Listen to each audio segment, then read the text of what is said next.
My father instilled in me the idea that no one gives you anything for free in life, and then he took my car away, arguing that it was for my own good. That very morning, when I had a job interview that had taken me 3 months to get, he left a note on the refrigerator. You have to learn to depend on yourself. Take the bus like I did when I was your age. I arrived late, missed the job opening, and when I got home I discovered on Facebook that I had lent my Honda Civic to my little sister so she could go to the mall with her friends. I stood there frozen in the doorway of what was now my old room, watching Jessica's Instagram story. She and 3 friends posed next to my silver wave in the parking lot of the Barton Creek Mall. The caption read, "Dad is the best free ride day ever," followed by a long string of hearts. My hands were shaking, but not from tears. Something cold and sharp was settling inside me. The bus ride back had been 97 minutes, 3 transfers in the sweltering Texas heat, my interview shirt sticking to my back with sweat. I was checking the clock on my phone when the email from the recruiter came through. We decided to move on to another candidate who showed better time management. Better time management. I had woken up at 5:30, ironed my only acceptable suit, and rehearsed my presentations 17 times. The position was for a marketing coordinator at a downtown tech startup. $47,000 per year with full benefits. My first real opportunity after months of rejections and "you're overqualified" responses. My mother was in the kitchen when I walked in arranging flowers, freshly cut flowers in a vase. He looked at me, noticed my face, and looked away. "Your father thought you could use a little hardship." Jessica needed the car for something important. "The mall," I replied in a completely neutral voice. She needed it to go shopping. I needed it for a job interview. "Well, you should have told us how important it was," she replied as she continued to snip stems with sharp-edged scissors. Robert always says that entitlement destroys character. He built his business from scratch. Did you know that at your age he would walk 4 miles to his first job? The problem with my father's self-made story is that it was only about 30% true. Yes. He started his air conditioning repair business on a shoestring 28 years ago. What he always left out was that his uncle had co-signed a loan, that his first big contract came through family connections, and that my mother's income as a real estate agent kept him afloat for the first 3 years when the business wasn't making a profit. I had looked at old tax returns the year before while helping Mom sort through paperwork. The numbers belied her story of being self-employed. Jessica, on the other hand, had never faced any early adversity. She had attended the University of Texas, paid for by my parents. She lived in a renovated apartment complex near campus. All her expenses were covered. She used any family vehicle she wanted. Her credit cards were paid off without a sound each month. When she crashed Mom's Lexus while texting last semester, Dad simply filed a claim with the insurance company and asked them to be more careful, no punishments or lectures about liability. The Honda Civic was legally mine. My name was on the title, registration, and policy. I had bought it 2 years earlier with savings from my college jobs and graduation gifts from my grandmother, choosing something practical and reliable for my post-graduation job search. My father had been supportive of the decision, even going so far as to accompany me to the dealership, praising my financial maturity and planning. That was before I graduated and couldn't find a job quickly in the job market. Difficult, before I became in their eyes just another pampered millennial hoping to make it big without breaking a sweat. I went upstairs to my temporary room. After graduating, I had returned home to save up while I looked for a job, a choice I now saw as disastrous.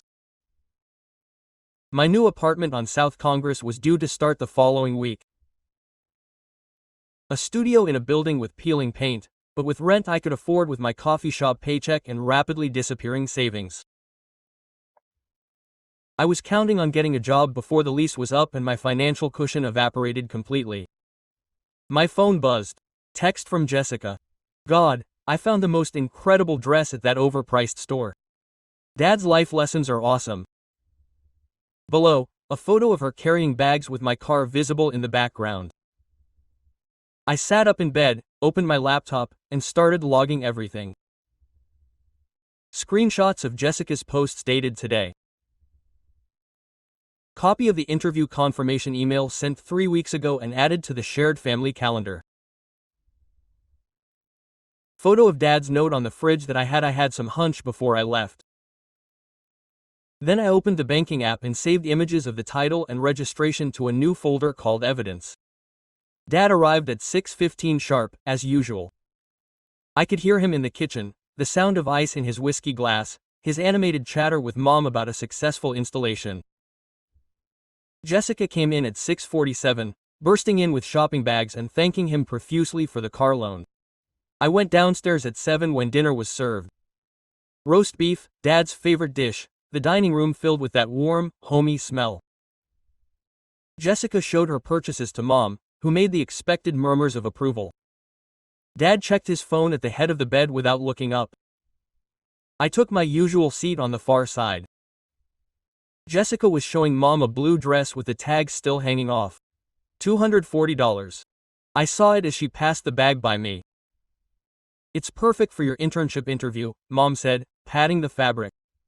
"Right, Robert?" Dad looked for 2 seconds. "Very nice." He went back to the phone. Jessica turned to me with a smile that didn't reach her eyes. "You're not going to congratulate me on my shopping." "Congratulations," I said. My voice came out completely expressionless. She frowned, expecting more. When she got it, she grimaced at Mom. "He's upset that Dad lent me his car." "Your car, technically," Dad corrected without looking up. "Then why didn't I get to use it today?" I asked. It wasn't a question, it was a statement. Dad finally got off the phone. "We talked about this. You needed to learn how to fend for yourself. Jessica had to go to the mall. I had to go to a job interview. Which was a bigger priority?" "Don't talk to me like that." Her voice hardened. Jessica had plans with her friends. She had already made them. I scheduled that interview 3 weeks ago. It was on the shared calendar. Mom dropped her fork with a clink. "We're not going to ruin dinner over this." "I'm not ruining anything, I'm just stating facts." "Facts," Dad repeated in that tone, patronizing manner that I also knew. "The fact is, you're 25, you're an adult, and you live in my house. If you don't like the way I run things, you can always leave." There was complete silence. Jessica stopped chewing. Mom looked at Dad with wide eyes. Even he seemed surprised by her words, but he didn't take them back. "You're right," I said, standing up.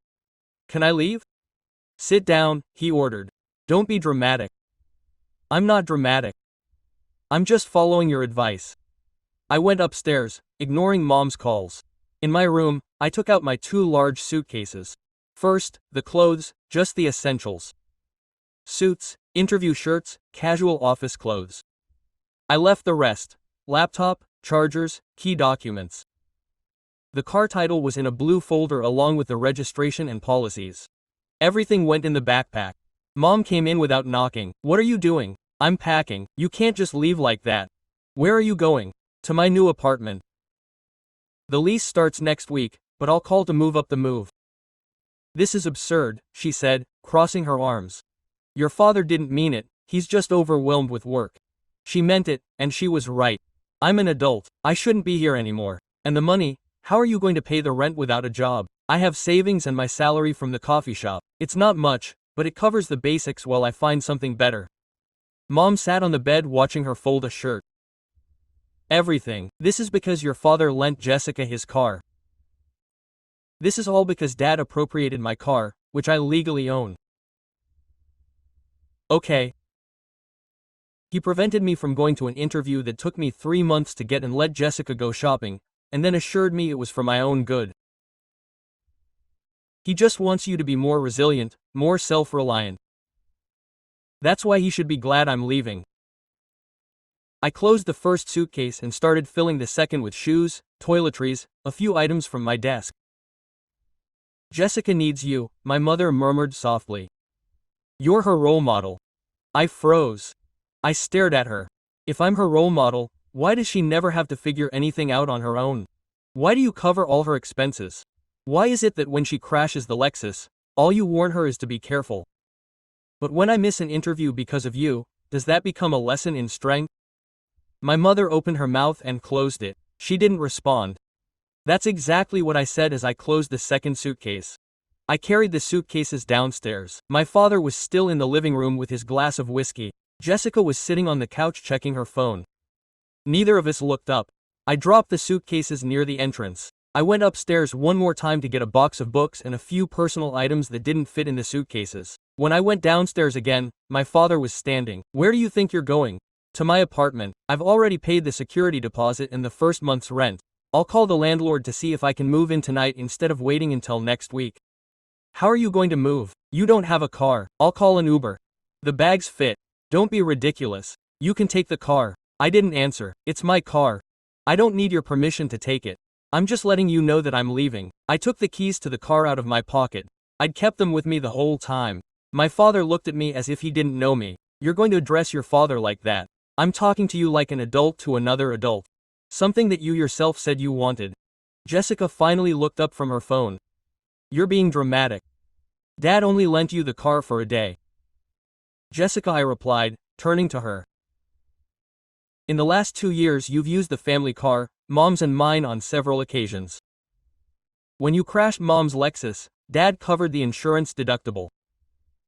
When you scratched the family car in the parking lot of your school, Dad had it fixed without reproaching you. I pay for my own car insurance, I pay for my own gas, and today, when it's the most needed, Dad took it without consulting me and lent it to you so you could go shopping. I needed it. I didn't let her continue. You didn't need to go shopping. You wanted to go shopping. There's a difference, and until you understand that difference, you're going to keep thinking the world owes you everything. I grabbed my bags. My mother had come downstairs and was standing on the stairs with tears in her eyes. Don't leave like that. We can talk tomorrow. There's nothing to talk about. I'm leaving. I'll send you my new address when I'm settled. What about Thanksgiving? My mother asked. That's 3 weeks away. We'll see. I opened the door. The night air was cool and clear. I put the bags in the trunk of the car. I went back to get the box of books. My father hadn't moved from his place in the living room. Jessica was still on the couch, but now tears were streaming down her face. Real tears or fake tears? I didn't care to tell the difference anymore.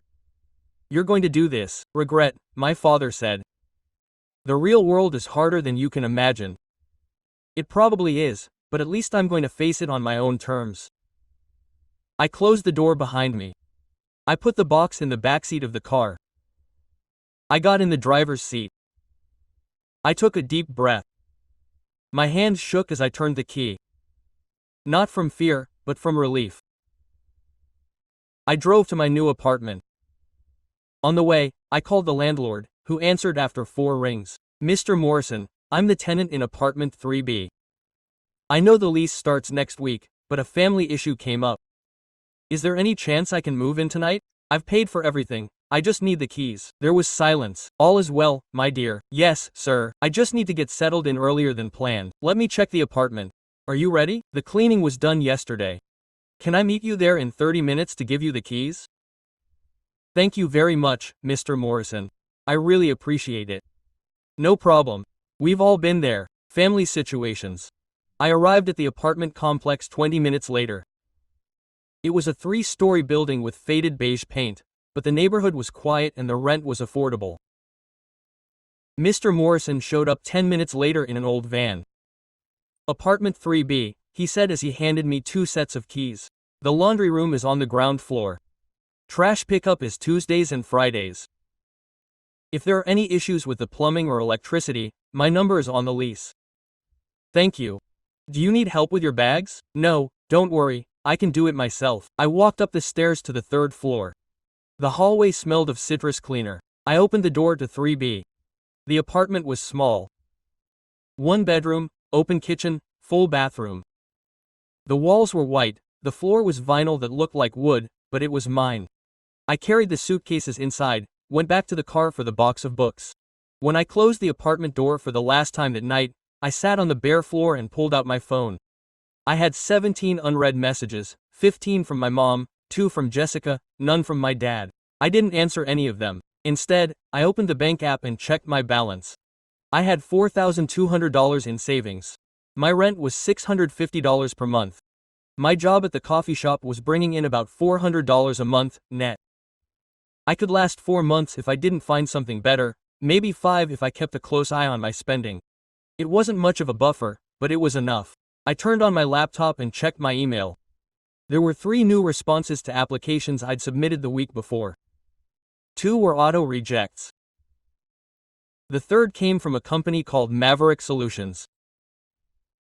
Dear candidate, we're impressed with your application.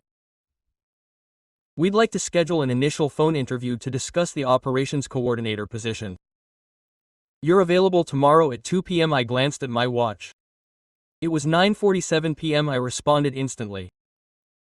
Dear HR team, I'll be available tomorrow at 2 p.m. I appreciate the opportunity. I look forward to seeing you. I watched our conversation with interest. I pressed send, closed my laptop, and lay down on the empty floor of the empty apartment. For the first time in months, I slept without that tightness in my chest. The phone interview lasted 45 minutes. The recruiter's name was Patricia. She asked me about project management, conflict management, and budget control. I answered each question with specific examples from my academic work and professional practices. Impressive, she said in closing. We'd like you to come in for an in-person interview on Friday at 10. Is that convenient? Great. I'll be there. I hung up and made a note in my diary. 3 days to prepare. Plenty of time. My phone buzzed. Text from my mom. Your dad canceled the car insurance. He says if it's your car, you have to pay for your own insurance. I replied, okay. I had planned for this. I called the insurance company and transferred the entire policy to my name. The monthly cost increased since I was no longer on my father's family plan, but it was affordable. $110 a month instead of the $75 I was paying before. I did the math in my head. My budget worked. I would have to be stricter with my spending, but it was still sustainable. That afternoon, I picked up my shift at Cosmic Coffee, the coffee shop downtown. It was a popular hangout for office workers and college students. The tips were generous. My hours were 3 to 9 p.m. Tuesday through Saturday. Table 7 asked for more coffee, Marcus, my shift partner, said. And the lady at table 3 wanted to speak to the manager. She said her latte was too hot. I'll take that table first. Yes, I grabbed the coffee pot. The woman was working on her laptop, with documents scattered all over the table, charts, spreadsheets, handwritten notes. More coffee, I offered. Yes, please, he replied without looking up. He had short black hair, thick-rimmed glasses, and was about 35. And excuse me, do you have any desserts that aren't too sweet? Lemon cheesecake is our lightest option in sugar. Great, bring me one. I filled her cup. I went to the kitchen for the cheesecake. When I returned, she was on the phone. No, Carlos, we can't launch without completing all the testing. I don't care if the customer insists. If we release a product with flaws, we lose reputation. Exactly. See you tomorrow. She hung up. She tried the cheesecake. It's delicious. Thank you. Anything else? No, I'm fine. I went back to work. An hour later, as I was cleaning the espresso machine, I heard a loud thud. The woman at table 7 had knocked over her cup. Coffee everywhere. I ran over with rags to help her. I'm so sorry, she said, trying to rescue her papers. I'm so exhausted that I didn't see where the cup was. Don't worry, it happens a lot. I quickly cleaned the table, gathered up the wet documents, and laid them out on napkins to dry. Some of them had key figures on them. These have financial information on them, I pointed out. I'll leave them here so they can dry without getting damaged. More, you're very detailed, she commented, observing me with interest for the first time. Most people would have just thrown everything in the trash. The numbers seemed significant. I brought her another cup of coffee at no cost. She wanted to pay anyway, but I flatly refused. It was unintentional. Don't worry. When she finished her task and asked for the receipt, she left a tip of $10 on an Avala account. I appreciate your help with the paperwork. I was just doing my duty. You didn't do anything beyond that. What's your name? David. Sophia Mendez extended her hand to me. You work here full time. No, just while I find something related to my profession. I graduated with a degree in business administration 6 months ago. Do you have your resume? Yes, could you send it to me? She handed me her business card. I'm looking for someone to help coordinate operations for my startup. Your attention to detail caught my attention. I accepted the card.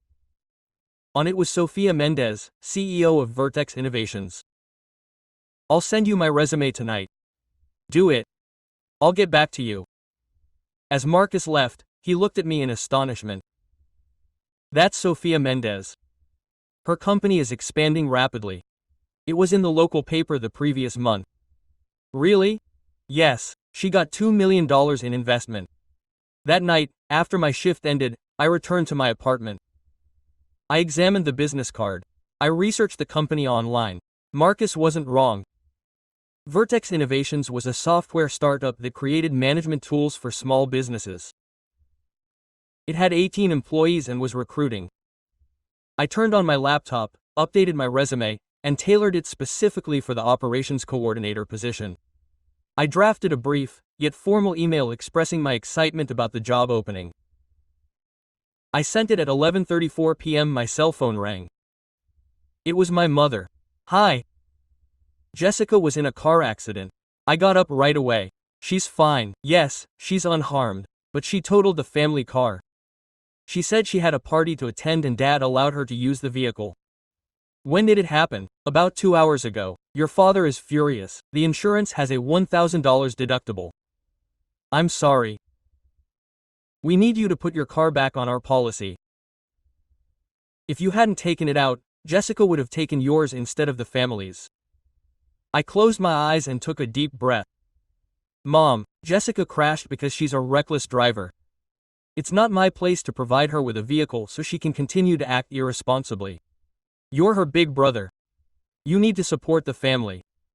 I support her by modeling maturity, something you never required her to learn. Don't be harsh. I'm not. I'm just being honest. Jessica is an adult now. She's 21, she should face the repercussions of her actions. Your father wants to talk to you.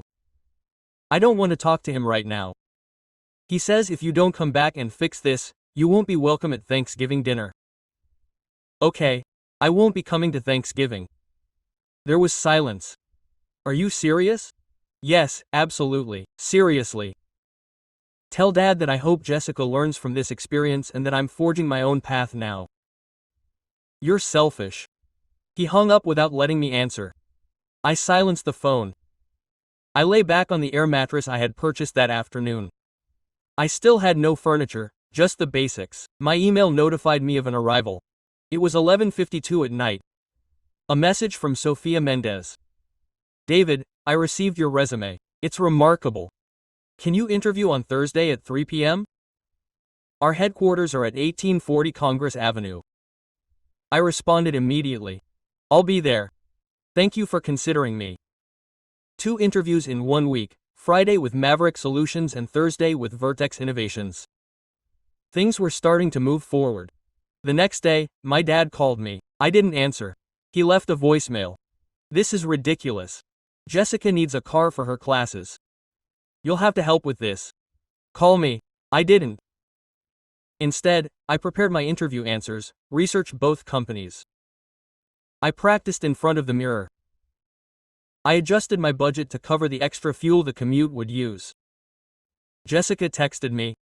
Thanks for nothing, bro. I didn't reply. Thursday came. I showed up at Vertex Innovations at 2:45 in the afternoon. The office was an open space in a renovated building with communal desks, whiteboards covered in diagrams, and young employees focused on their headphones. Sofia met me in person. Come on in, I'll explain our activities. The interview lasted 2 hours. It wasn't just an interrogation. It was a dialogue about procedures, optimization, and team leadership. She presented me with real challenges in the company, asked for my perspective, and I made specific offers. When she finished, she shook my hand. Can you join me on Monday? Monday, yes. $38,000 per year. Benefits after 3 months. 8 to 5 hours. Are you in? Yes, I am. Excellent. I'll send you the documents tonight. I left there knowing that my life had taken a turn. I canceled the appointment with Maverick Solutions. I no longer needed it. That night I contacted the manager at Cosmic Coffee. I will have to reduce my hours. I got a full-time job. Congratulations, David. When do you start? Monday. You can continue on weekends. I know you need extra income. Yes, I am available Saturdays and Sundays. Perfect. I have not informed my family. Not yet. First I wanted to prove to myself that I was capable. On Monday I started at Vertex Innovations. Sophia gave me 3 urgent tasks: restructure the document archive, design a shared calendar for the development team, and negotiate with vendors to lower software licensing costs. You have 2 weeks to file, Sophia said. The calendar must be operational by Friday, and with vendors, work at your own pace, but get at least a 15% discount. Do you understand? I worked 12 hours that first day, not out of obligation, but because I wanted to stand out. When everyone else left at 6, I stayed up until 8 a.m. sorting through digital folders, eliminating repetition, and establishing logical categories. On Tuesday, I showed off the new shared calendar. Sophia reviewed it in the morning meeting. This is exactly what we needed. Great job, David. Carlos, the CTO, nodded his approval. Now we can see who works on what. No more excuses for repetitive tasks. On Wednesday, I reached out to 5 software vendors. I negotiated with each one, presented them with data, and explained that Vertex was growing and we were looking for long-term partnerships, but with more favorable rates. 3 accepted discounts, 1 20%, 2 15%. The 4th offered 10%. The 5th declined, so I looked for alternative options and found a competitor with the same service, but 30% cheaper. I generated an annual savings of $4,200 for the company. I informed Sophia on Thursday. She looked at me over her glasses. In just 3 days. Yes, remarkable. On Friday, my father showed up at Cosmic Coffee. During my shift, I hadn't seen him since I left the house 2 weeks ago. He sat at the bar. He ordered a black coffee. I didn't realize you were still here, he said, only on the weekends. Your mom mentioned you got an office job. Yeah. Where? Vertex Innovations. He took a sip of his coffee. He was silent for a full minute. Jessica had another accident. Okay. Yeah. But the car was totaled. The insurance won't cover her because she was driving while using her cell phone. A witness saw it. I'm sorry, but she needs a car for college. She can't take public transportation. Classes start really early. Dad, I used to take the bus at 5:30 when I was doing that internship. Jessica can do the same thing, it's not comparable. She's a woman, it's not safe. So get her a used car, something she can afford with a part-time job. She doesn't have time to work, she has classes. I was working 25 hours a week while studying full-time. I had a 3.7 GPA. Jessica can do it if she organizes. My father's jaw clenched. I came to ask if you could borrow my car for the day. You work downtown. You can walk or take the bus. She really needs it. No, I will not lend Jessica my car. It's mine, I pay for it, I cover the insurance. And she's proven twice that she doesn't drive responsibly. You're her brother. Family supports each other. Family also respects personal boundaries, and mine are firm. I will not bail Jessica out of the consequences of her choices. My father stood up, left dollars on the bar. The coffee was $250. Your mother was right. You became selfish. I became someone who values myself. She left without saying anything else. Marcus, who had overheard the whole thing from the espresso machine, came over after my father had left. Bro, that took courage. I just set a boundary. Few people get to do that with their family. My mother called 5 times that night. I didn't answer. Eventually she left a voicemail. David, please. Jessica is crying. She says she can't attend classes without a car. He's already missed 2 days this week. He'll fail. Your father is angry with me because he claims that I raised you too permissive and that's why you don't want to help your sister. Please, just lend him the car during the day. He'll return it to you at night, please. I deleted the message. I didn't respond. On Monday, Sophia called me to her office. Carlos informed me that you finished reorganizing the file system in a week instead of 2. Yes. It wasn't so complicated once I detected the behavior patterns. I have a more ambitious project for you.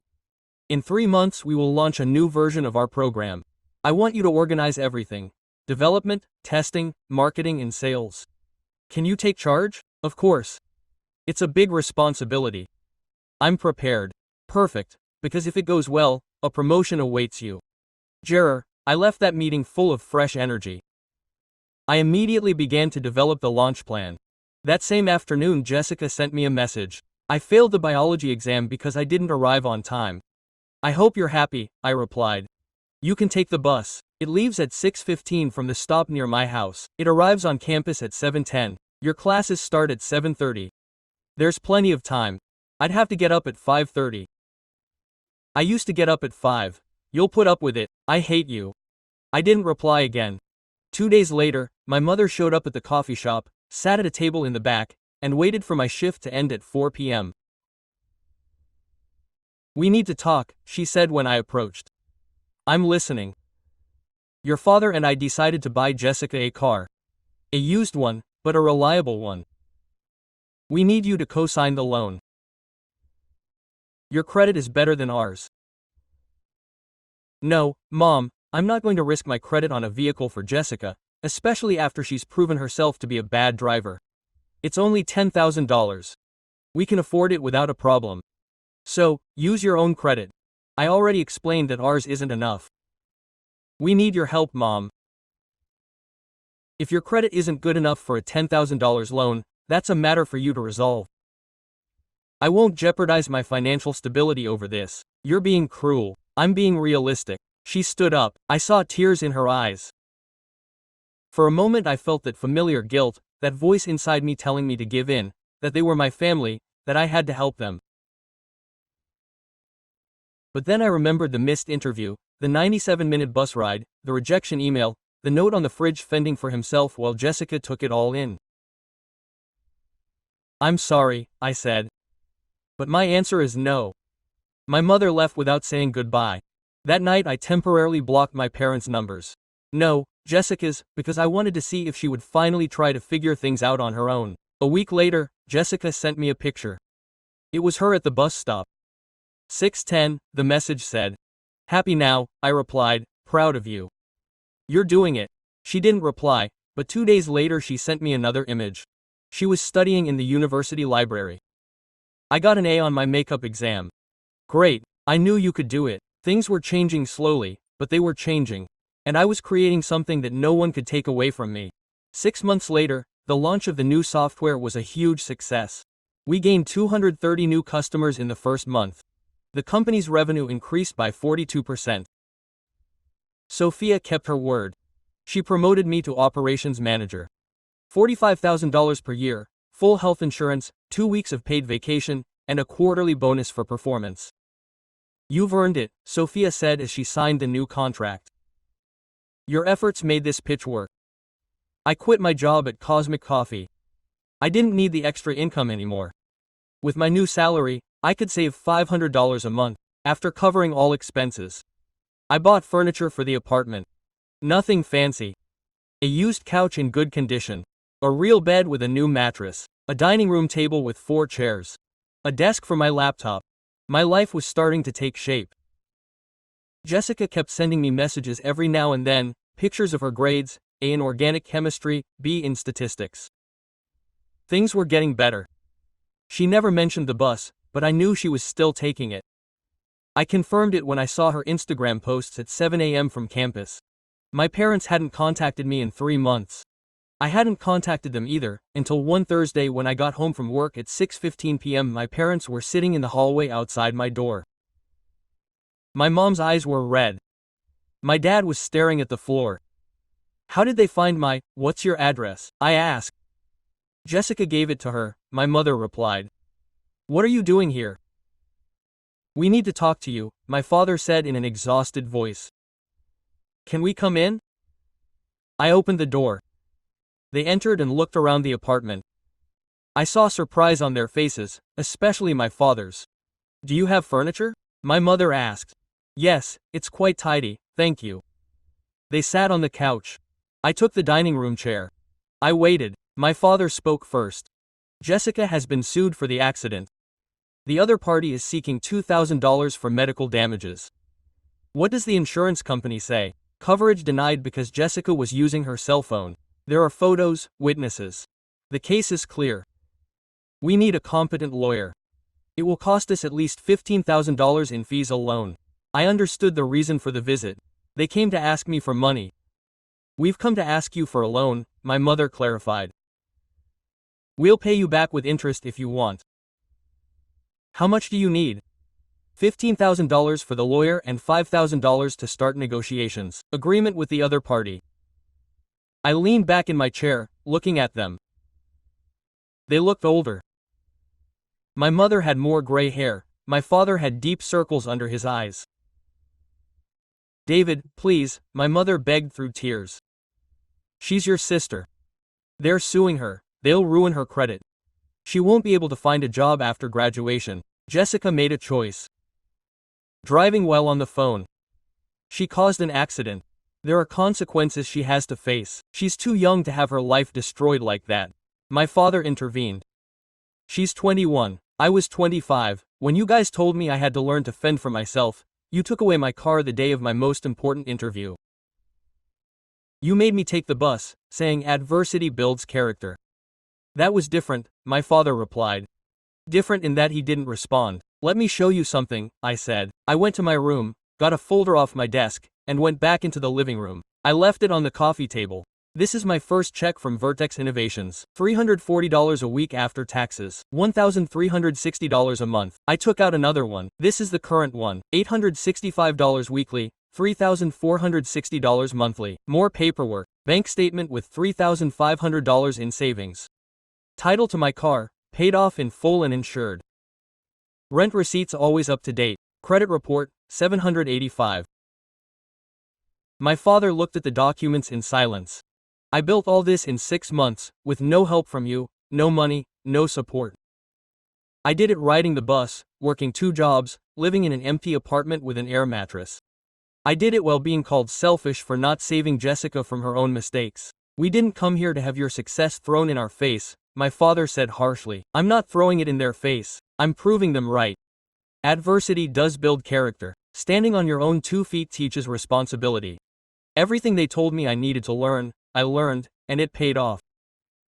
So help your sister learn the same thing, my mother insisted. Lend us the money. We'll teach her to pay it back with her own salary, from her own job. Jessica has a job. Quiet. She's looking for one. More quiet. That's why no. I'm not going to lend $20,000 to bail out someone who isn't even trying to fix their problems. What are we supposed to do? My mother asked in a broken voice. What they told me, Jessica, take the bus, get a job, pay what she can, negotiate a payment plan, face the consequences of her actions. You're going to let her sink, my father said. I'm not going to let her learn. There's a difference. My father stood up. My mother stood up too. They walked toward the door. My father stopped and turned. And if it were the other way around, if Jessica had money and you needed it, if I had caused an accident by using my cell phone while driving, I wouldn't expect anyone to bail me out. I would find another job, negotiate installments, take responsibility, like I was taught. My father didn't say anything else. They went out. I sat down on the couch, and I looked at the folder with everything I had built in 6 months. My phone vibrated. Jessica, Mom told me. You're an idiot. I didn't respond. 10 minutes later I got a job at Target, 20 hours a week. The lawyer says I can pay in installments and work. It'll take years, but it's better than nothing. I responded, well done. I'm proud of you. I don't need your pride. I needed your help. I'm helping you, just not in the way you expected. He didn't write again that night, but the next day he sent me his work schedule. Monday, Wednesday, Friday, and Saturday, 4 to 9 p.m. I was finally learning, and I had solidified something more valuable than any loan. My boundaries were firm, my choices mattered, and I wouldn't bend just because we were family. That night I slept better than I ever had.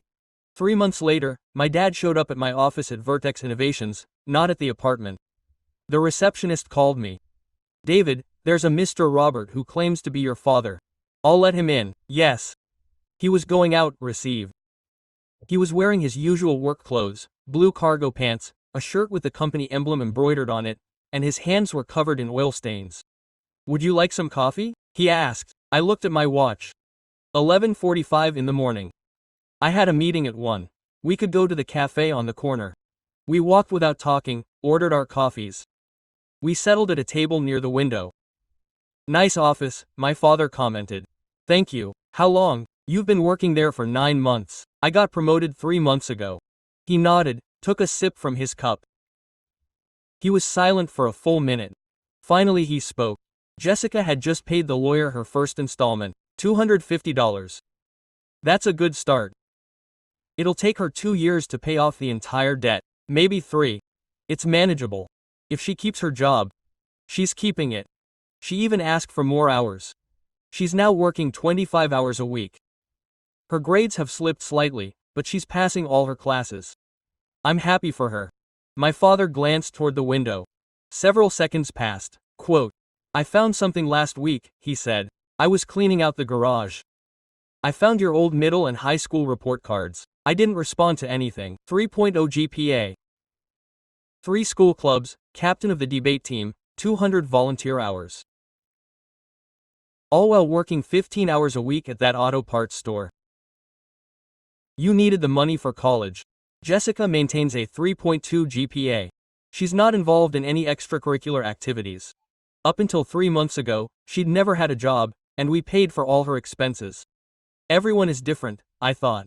My dad looked at me intently. They're not. We treat them differently, and that's what made the difference. I leaned back in my chair. My dad continued, quote, your mother and I went to couples therapy. The therapist asked us to bring documents, bills, bank statements, planners. We wanted to show that we treated both children equally. He took another sip of his coffee. We calculated how much we spent on Jessica over the last 4 years. College, $1,000. Tuition, rent, car, insurance, food, entertainment, everything included. Then we added up what we invested in you during your 4 years, $38,000. Partial tuition only, because you got scholarships that covered the rest, nothing else. You paid for everything else. She fell silent. I saw something on her face that I had never seen before. Shame. The therapist asked us why. We told her that you were stronger, more competent, that you didn't need as much help as Jessica. She asked if we had ever considered that perhaps Jessica didn't develop those skills precisely because we were always saving her. What did they say? We didn't know what to say because she was right. My father took an envelope from his pocket and placed it on the table. Here's a check for $4,000. The difference between what we spent on Jessica and what we spent on you during college. Dad, I can't. This is yours. You should have had it a long time ago. I took it from my retirement savings. Your mother agreed. I won't accept it. Why not? Because I don't want your money. It was never about money. So what was it about? Feeling seen, having my efforts recognized, being treated with the same respect as Jessica? That's what I needed. My father closed his eyes. When he opened them, they were red. I watched you in your office today. Everyone greeted you. Your boss consulted you on important decisions. You have your own desk, your own computer, your name on the door. It's not just an office. It's proof that you made it. Without us, in spite of us, he pushed the envelope toward me. Accept it. Not as compensation, but as an acknowledgement that we were wrong, that we owed you more than we gave you. I looked at the envelope without touching it. There's one condition. What? I want you to attend family therapy. You, Mom, Jessica, and me. 1 session a month for 6 months, no misses, no cancellations. I accept. And I want Jessica to keep working and paying off her debts without missing a beat, without canceling. I accept. And I want Jessica to keep working and paying off her debts without missing a beat, without canceling. No bailouts or exceptions. We're already doing it. The therapist gave us the same rules. I took the envelope, opened it, and saw the check. $000. Signed by Robert Morrison. My father. I'm going to invest this. I made a promise for my future. I won't spend it on unnecessary things. That's what I expected of you. And I'll go to Thanksgiving dinner if you still want me to. Your mother has been planning the menu for the last 2 weeks, convinced that you'd accept. I smiled. The first genuine smile I'd given my father in almost a year. How is Jessica really doing? Tired, overwhelmed, but more mature? The job is teaching her lessons that we never got to teach her. Responsibility, punctuality, consequences. She's going to make it, I know, because she has a brother who showed her how it's done. I didn't teach her anything. She decided on her own. You showed her it was possible. That's more than we ever got. My father finished his coffee, sat up, and held out his hand. I shook it. I'm proud of you, he said. I should have told you a long time ago. Thank you. He walked away. I stood there clutching the envelope. $000 more money than I'd ever held in my hands. But the real value wasn't inside the envelope, it was in the words my father had just spoken. The recognition I'd yearned for years. I went back to the office. I texted Jessica. Dad came to see me. We talked. Things are going to get better, he replied an hour later. I'm glad. I want to talk to you too. Can I come over this weekend? Yes, Saturday at 2 p.m. I'll be there. That night I deposited the check and made an appointment with a financial advisor for the following week. I decided to invest 70%, set aside 20% as an emergency fund, and put 10% toward new furniture and a decent TV. For the first time in my adult life, I had real financial security, not just for months, but for years. But the most important thing wasn't the money, it was that my family had finally admitted their mistake, that they were working to change, that Jessica was growing up. Nothing was perfect, it never would be, but everything was better, and that was enough for now. A year later, Sophia called me into her office on a Tuesday morning. 3 strangers were waiting at her desk, sharp suits, leather briefcases. David, meet the Silicon Valley investors I told you about last month.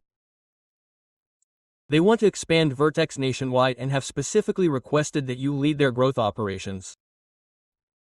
You've tripled our operating efficiency in 18 months. No one else has done what you've done.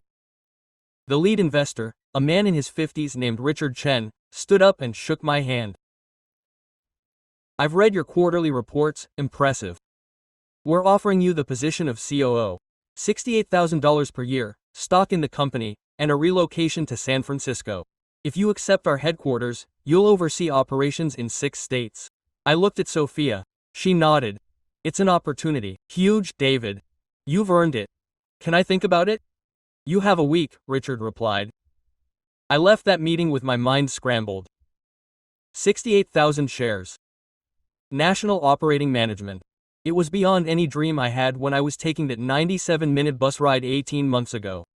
That night I had dinner with Jessica. She had asked to see me. We met at an Italian restaurant near my apartment. She looked different, shorter hair, no heavy makeup, simple clothes, jeans and a white blouse. I graduate in 2 months, she said after ordering. I finished with a 3.4 GPA. Congratulations, I got a job offer. Lab assistant at University Hospital, $32,000 a year. I start after graduation. Great, Jessica. I still owe $38,000 from the accident, but with my new salary I should be able to pay $1,000 a month. It'll take me 3 years, but it's doable. He took a sip of water. I have something I want to tell you and I need you to let me finish sooner. To respond, go ahead. I hated you for months. I thought you were cruel, that you abandoned me when I needed you the most. I told Mom and Dad you were a selfish bastard. I deleted your contacts. I blocked you on social media. He paused, but you were right about everything. I was spoiled. I had never worked a single day, never faced real consequences. Mom and Dad were always bailing me out, and I became an insufferable person who thought the world owed me everything. Jessica, let me finish. When I started at Target, the first week I wanted to quit. My feet hurt. My supervisor was strict, the customers were rude.